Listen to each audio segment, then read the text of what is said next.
We're gonna do an unboxing. Wow. We're gonna do an unboxing for you guys. But in the meantime, look how cute she is. Hi, Ruby. We're gonna have the cutest litter. She didn't eat her food. I think she's gonna go tonight. She's getting pretty close. She has a little bit of discharge. I know, are you starting to shake, baby girl? You're getting so close, but you're just so beautiful. Here we go.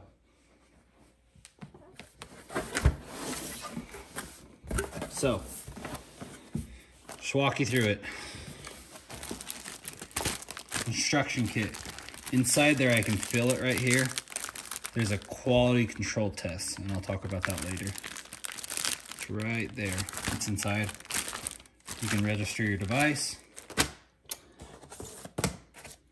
Converter if you need it. Computer plug. Ethernet cable. And we're gonna take it out.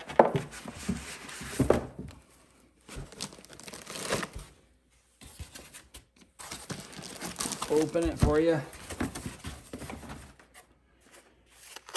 This right here, your power box.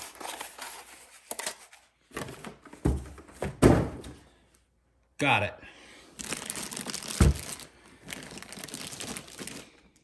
Here's your machine. This is where you're going to insert your ID chip that we'll talk about. This is where you're going to insert your test that we'll talk about. Plugging it in, your power device goes right in this hole. Plug it into the wall, on-off switch, and literally that's all you need to know. You'll pop this up to have your printer paper in there, which is already in there. There you go. That's everything that comes with just the machine. So if you're not getting the kit and you're only getting the machine, you're gonna need to order a centrifuge machine. You're gonna have to get centrifuge tubes, needles, pipettes, everything that's, but if you just order the machine, you're not gonna be ready to run progesterone. So the kit is where it's at. That's gonna be your best value. Sorry. You're gonna need to know how to draw blood, so let me teach you really quick. How to draw blood today. Things you're gonna need. We love the 20, what is it, Jess? 22 gauge needle. Yeah. We've liked it the most. This is just alcohol in a spray bottle. Little trick for you. You can't put hydrogen peroxide because it needs the brown bottle. Or you can get alcohol pads to clean the surface. All right, we are gonna draw on Kimber. Kimber, come here, you. Sit. Good girl, sweet girl. She's a little sheepadoodle. And so we're gonna get her all prepped up for you guys. All right, so we like to have them sit. I like to be on the couch with their butt against something so they can't like back up. I feel like if there's space to back up, they always move. I mean, we've drawn blood hundreds of times. So we're gonna go over a couple ways that we like to hold off the vein before we clean it, because we don't really use a tourniquet because we've seen a lot of hematomas. All right, so first way, if I would have some help if you're not familiar, so grab a friend or a family member, and they are going to put their elbow in between the two fingers like that. Sorry, real professional. That way the leg can't go back and forth very easily. And then she's gonna reach over, pretty far over, and then roll the vein back towards pinching it off. So we'll see the vein start to develop. You can actually see it right here. It's already right there. Obviously it's not ready to draw because we got to clean the surface. But if you're having a hard time to get the vein to pop up like that, you can pump this leg and it will really help get that vein popping up. And if it's not popping up, try to re-grab one more time. Show them how to do it one more time. So come all the way over, basically like you're pinching off like this, but just come over, grab, put that pressure, and then roll. Yep. So Jess was a tech for about 7 years, and she drew blood every day. All the time.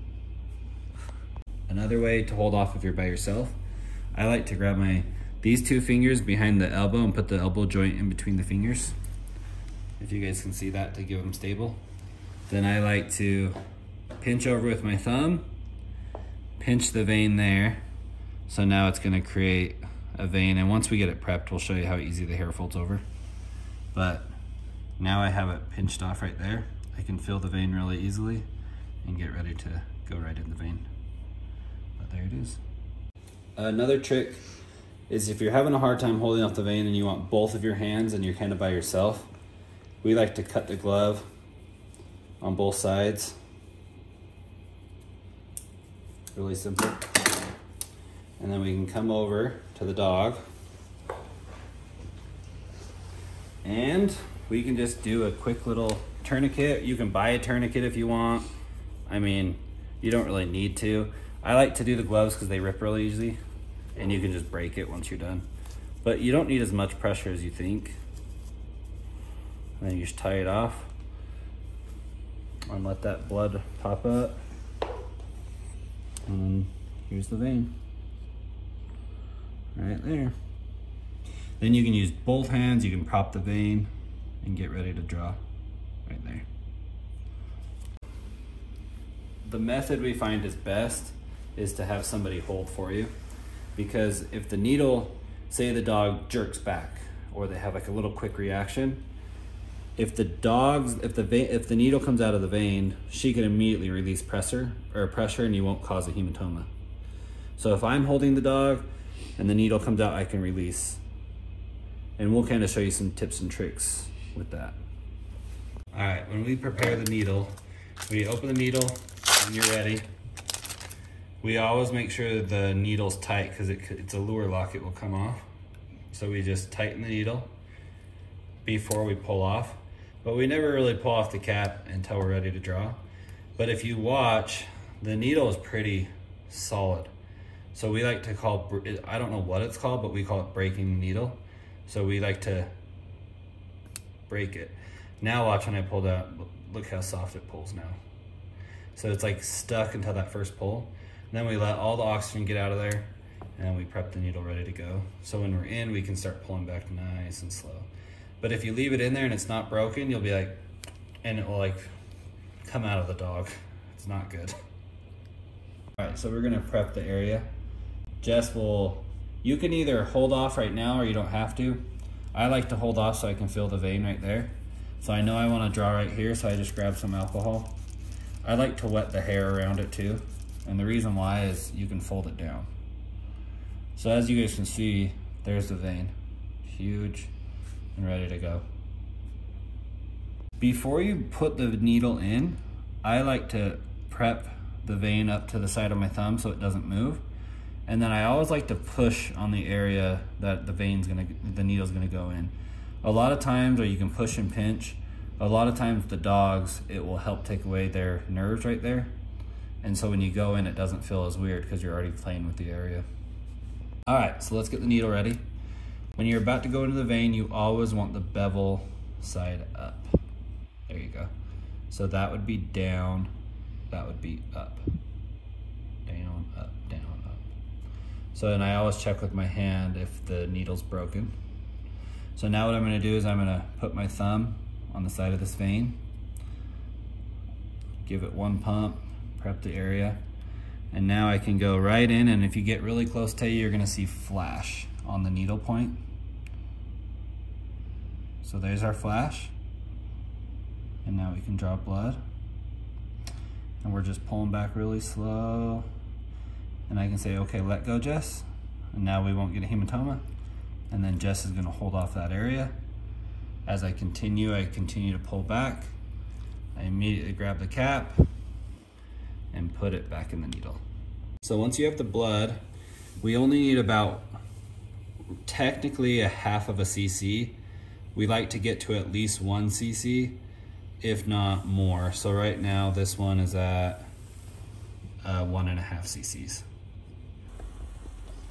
So once you've drawn the blood, here's your blood, you're going to set up your centrifuge machine. It's really easy, you plug it in.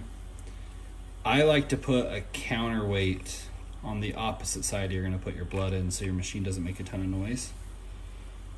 So when we put your blood in, always, always, always take your needle head off or you'll splice the cells and you'll have a really messy blood. So we're gonna shoot that in That was a really bad example on how to shoot blood in. Sorry. What I did is I stuck it all the way in there so there was no air. That was my bad. All right, so now that your blood's in, you're gonna shut this, put it on the opposite side, and just turn it on and let it run for about, I would say 3 minutes. Sometimes you can go longer, but you really don't need to. I'm editing this for you guys, and I forgot to tell you, when you open the box and turn on your machine, inside your test kit is an ID chip. You're gonna insert your ID chip and hit read ID chip. And then you go on to the next step. A lot of people don't show you this part, but I always make sure mine is on dog. There's all sorts of options. You have dog, cat, horse, cow, poultry. Dog, I always want to make sure I'm on serum or plasma. I make sure I'm on a standard test, because right now we're going to run a 15-minute incubated standard test. I always have my machine on to make sure I'm between about 24 and 25 degrees Celsius. That way inside when it's incubating you get the right measurement. And then I always set it up with a profile. So today we're going to be running Daisy.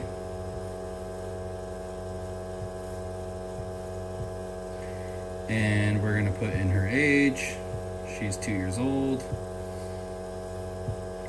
We're gonna do her gender, female. I always put for my record number, I always put 1.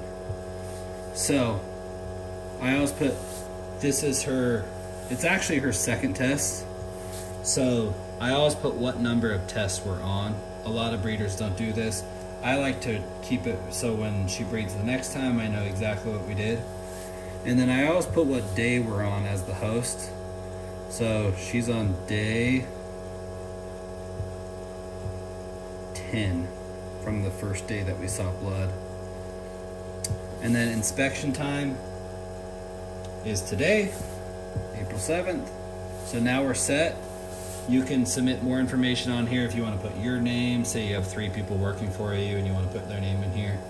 We can always do that. You can put Drew. That's my name. I hit yes, it's a female, everything's set up. Now we're ready to run the test. And the blood's still running. Go ahead and grab your auto pipette, the one that comes in your kit. Inside your test kit, you're gonna get about 20 of these. You're gonna push it on there pretty firm. We're gonna stop the blood. A little bit of blood got on the lid because I messed up on the, which is fine. So we're gonna grab this blood and we're gonna see how that separated? So you have some blood and some plasma. Now your test has a filter on it, so what we're gonna do is we're gonna grab a saline or a buffer. We're gonna grab 1 test kit. Sorry, I was running out of room. All right, let's extract this. So how these pipettes work is if you hold it in, that is 0.75. If you push it in all the way, that's too much. So you put it into 0.75 or just the 7.5, and it's going to extract your serum. Then when you have it in the tube, you can clear it by pushing it all the way out. So let's go ahead and hold it in. Let's take our serum, just put it right to the side. I like to tilt it a little bit. I just extracted the 0.75. Now I'm going to go ahead and place my blood right here just in case. I'm going to open up my buffer, and then you'll see what I do here. I'm going to push it and then clear it all the way. And then now that it's in there, you can mix it up by pushing it in just to the 0.7 mark and stirring it. Don't make bubbles, just go really soft with it. If there's any on the walls, you can wash it back in. It's okay if it's a tiny, tiny bit bloody because the test has a filter on it.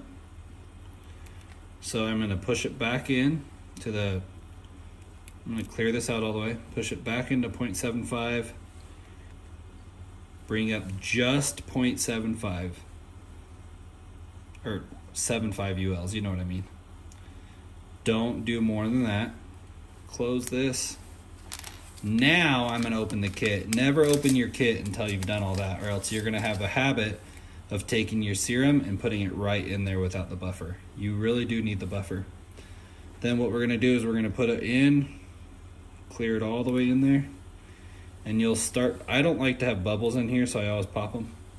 And you're gonna start to see it traveling up. You see how the line is starting to come up like that? That means nothing, I just wanted to show you. So now we're ready to put it right in the machine. You're gonna put it with the barcode up first. Make sure you're on standard and hit run test. So we're gonna be about 14 minutes and 52 seconds left. It's a 15-minute test. And we'll show you what it looks like when it's done. This chart's a really cool chart we like to use from Wondfo. I laminated it because I explain to clients all the time what we're looking at here. But it gives us a charting system on when we should do AIs, TCIs, what they recommend. It gives you like, hey, she's at a 2, so expected breeding time is 4 to 6 days. So you're gonna test again in 4 days. You can follow this chart, it's super easy. I like to breed between a 10 and a 20 for the first breeding. I like to breed on a 12 or a 13-ish. And that's typically the day after you hit an 8, and I can do a video on that as well later. But this chart's really good. Also, here's your pamphlet that we talked about earlier. You can read all the things inside. But in the Wondfo pamphlet, it talks about, so your best breeding period is a 10 through 20 on this machine specifically. So every machine's gonna have different numbers, but that's what this machine, the pamphlet says. So that's what we're gonna go off of. This is a incubation tray. So as long as you're inside and you're at room temperature, again around that 24, 25 degrees, you can draw blood, spin it, take the serum, put it with the buffer, put it inside of a test, and then you open this test and you put it in this slot and you start your timer. So once the timer's done, you would move it to the machine and you would select rapid test right here instead of a standard test. And then once you click the rapid test, oops, it's called quick test, sorry. Once you select the quick test, you can hit start and your results will pop out in about 10 seconds. So we service a lot of animals. We have 118 breeding females at this point in our program. So sometimes we have, 3 or 4 going at the same time. And so we can just have one running and then we can switch it to quick test and just run our results. So that's pretty nice. Each test kit comes with 10 tests. So let's open one up and see what's inside. You have your expiration date right there. You have your lot number. It tells you how to store it. So we're gonna open this up.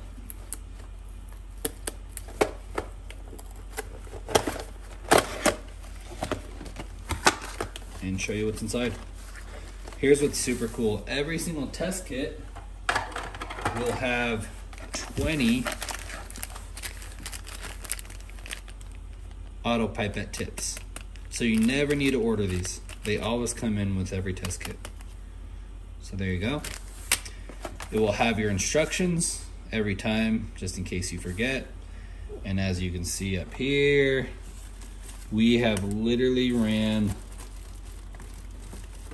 hundreds of tests So take every one of those booklets and times it by 10.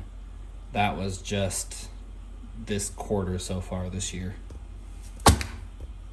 So I don't know why I keep them, but I do. It has really good information in there, good instructions in there for you. Then here's your buffer solution. It always comes with 11 in case you make a mistake on one. 1, 2, 3, 4, 5, 6, 7, 8, 9, 10, 11. I always throw the extra one away.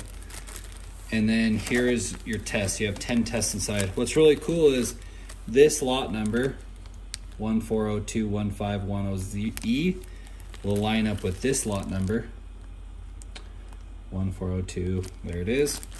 And then inside, you're gonna get a new chip. And this chip number will also line up. Oh geez. So there's your 140215. So if the manufacturer makes improvements to the machine, they'll calibrate these chips for you. This test will not work with a different chip. So they all come together, which is super cool. You don't have to hire somebody to calibrate your machine like a Toso or IDEX. You can do it all in-house. And we're gonna go over how to do this. Like I've said, I've ran hundreds of tests, and so I'm gonna show you a couple things that I see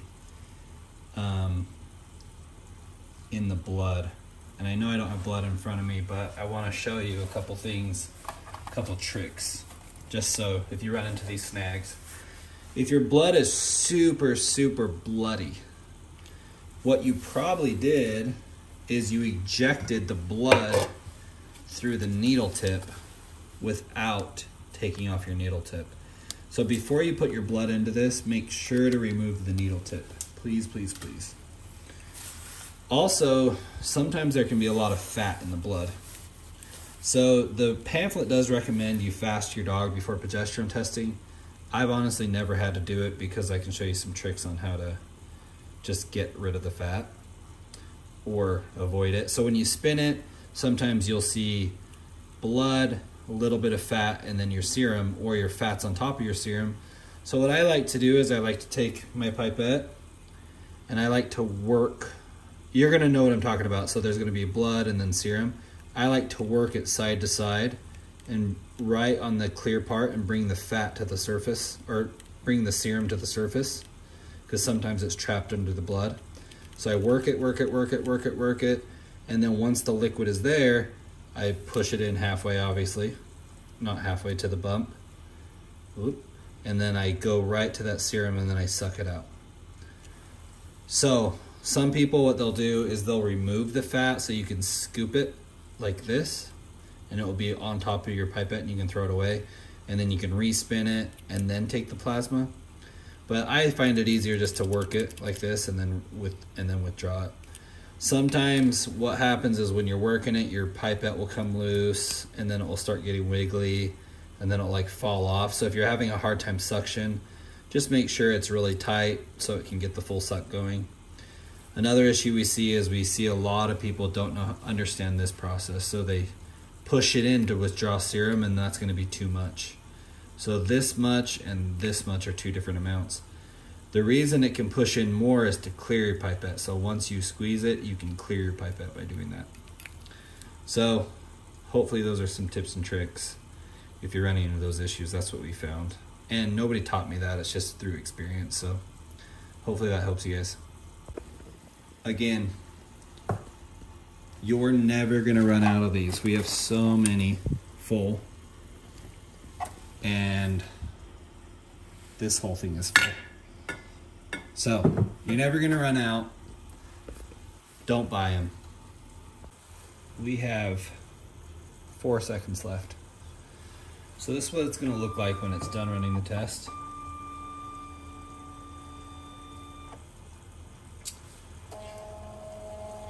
All right, so she's ready to breed,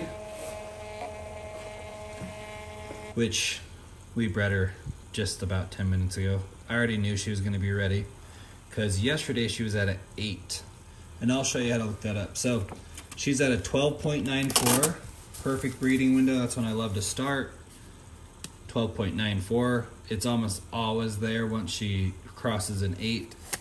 Usually with this machine, once they're at an 8, that means they ovulated. So I like to let those eggs rest about 24 hours and then breed. And usually it will go 1, 2, 3, 4, 5, 8, 12 is usually what we see. So I'll kind of show you, here are the results. You can give it to your client. We have Daisy on there, day 10. She's a female. All of the stuff we entered in there. She's at a 12.94, which is perfect breeding window if you remember our chart. It's also going to be on your screen right here, 12.94, but I want to show you some really cool features of this machine not a lot of people walk through. So let's try to zoom in a bit so you guys can see this, because I love the techie side of it as well. So when I get a new chip, I insert the chip right here and I hit read ID chip. There you go. It was successful. So it's calibrated to that chip. Then what I like to do in every kit, you're gonna get a system testing cartridge. So every single week we do a quality control test on our machine.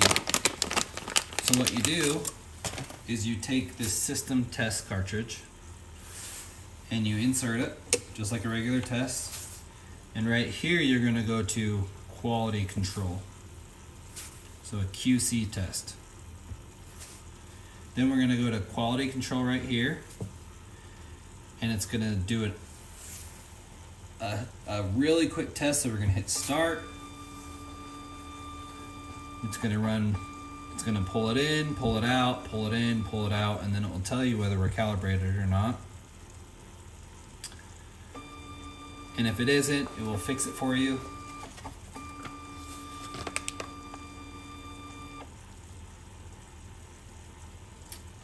System is running as normal, transmission's normal, circuit system's ran by normal. It's save our inspection on when we did it. I can put this back in. I like to put it at the very bottom.